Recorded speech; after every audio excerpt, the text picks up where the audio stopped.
Hello everyone, good morning. তো দেখো এখন ঘড়িতে বাজে 7টা 20 আর সকাল সকাল আমি উঠে পড়েছি।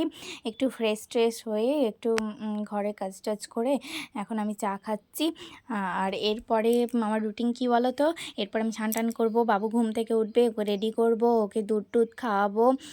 তারপরে আমি স্নান টান করে সবাই মিলে এবার রান্নার দিকে যাব, খাওয়া দাওয়া করে আর কি। তো দেখো আমি স্নান টান করে চলে এসেছি।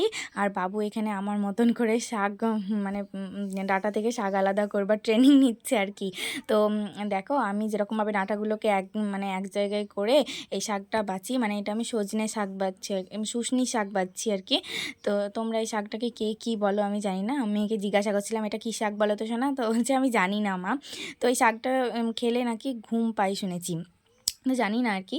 আর এখন আমি মাছ বেছে নিচ্ছিলাম আর কি, মাছটা পরিষ্কার করছিলাম। তো আমার এরকম বড় মাছ আনলে কি বলো তো, আমি একটা ট্রিক্স পালন করি যে মানে প্রথমে আঁশগুলোকে আমি ভালো সুন্দর করে ছাড়িয়ে নিই আর কি।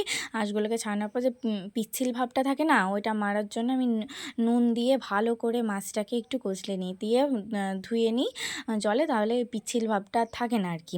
এখন মাছটার ডিম ছিল, ডিমগুলো আলাদা করে নিলাম আমি। এবার মেয়ে জিজ্ঞাসা করছিল, মা এটা ডিম আমি খাবো। আমি বললাম বেশ খেও। আর ডিমটা আলাদা করে নিলাম, এবার মাছগুলো ফিশ করে নিব আর কি। আর দেখো আমার পেছনে বিড়াল উঁকি মারছে যে আমাকে কখন দেবে। মাছ টাছ বাছা হয়ে গেল, এবার আমি মানে মাছগুলো ভেজে নিচ্ছি, তার কারণ আমি মাছের আজকে তরকারি করব। এছাড়াও অনেক কিছুই করেছিলাম, শাক, তারপর তরকারি একটা, মাছ তরকারি আর কি।